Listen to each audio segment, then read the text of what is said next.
তোমার ভিতরে কি কোনো মানবতাই নেই? ওরা ইহুদি, ওরা খ্রিস্টান, ওরা ইহুদি, ওরা খ্রিস্টান। শোনো এই ছেলে, এখানে তোমাকে আর একটা কথা বলে রাখছি, তুমি মনে রেখো। তুমি কথাকে উল্টে ধরিও না। আজকে তুমি ঢাকা সাভারে কথা উল্টে ধরেছ, তোমার ভুল হয়েছে, তুমি ভুল শুনেছ। আমি বলেছি টিভিতে আন্তর্জাতিক খেলা ক্রিকেট ফুটবল দেখা তো বহু দূরের কথা।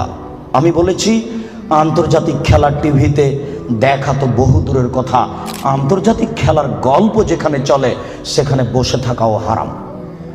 দেখি কোনো মায়ের বেটা এই ফটোকে উল্টে ধরতে পারে।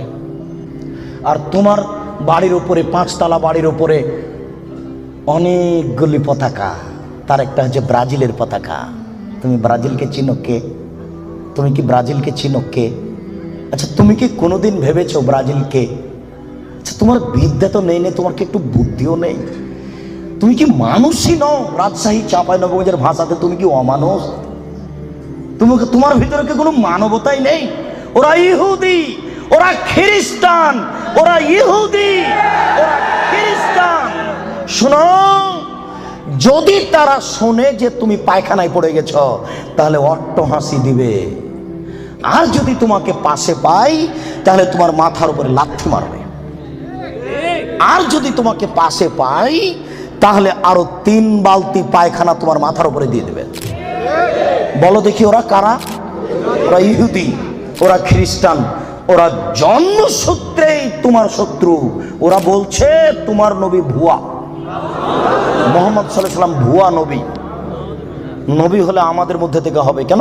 ইব্রাহিম আমাদের, সুলাইমান আমাদের, দাউদ আমাদের, মুসা আমাদের, ঈসা আমাদের, ইয়াকুব আমাদের, ইউসুফ আমাদের, সব নবী আমাদের। মুহাম্মদ নবী হলে ইহুদি খ্রিস্টানদের মধ্য থেকে হবে, আমাদের মধ্য থেকে হবে। আরে মুহাম্মদ নাকি পৌত্তলিকের মধ্য থেকে হয়েছে।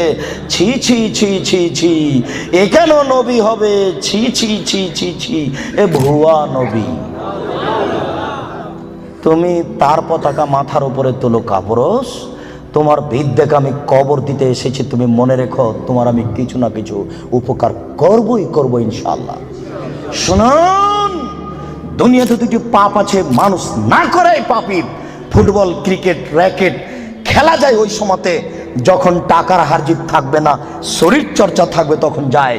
ফুটবল ক্রিকেট র্যাকেট ভলিবল এগুলো খেলা যাবে ওই সময়তে যখন টাকার হারজিত থাকবে না, শরীর চর্চা হবে।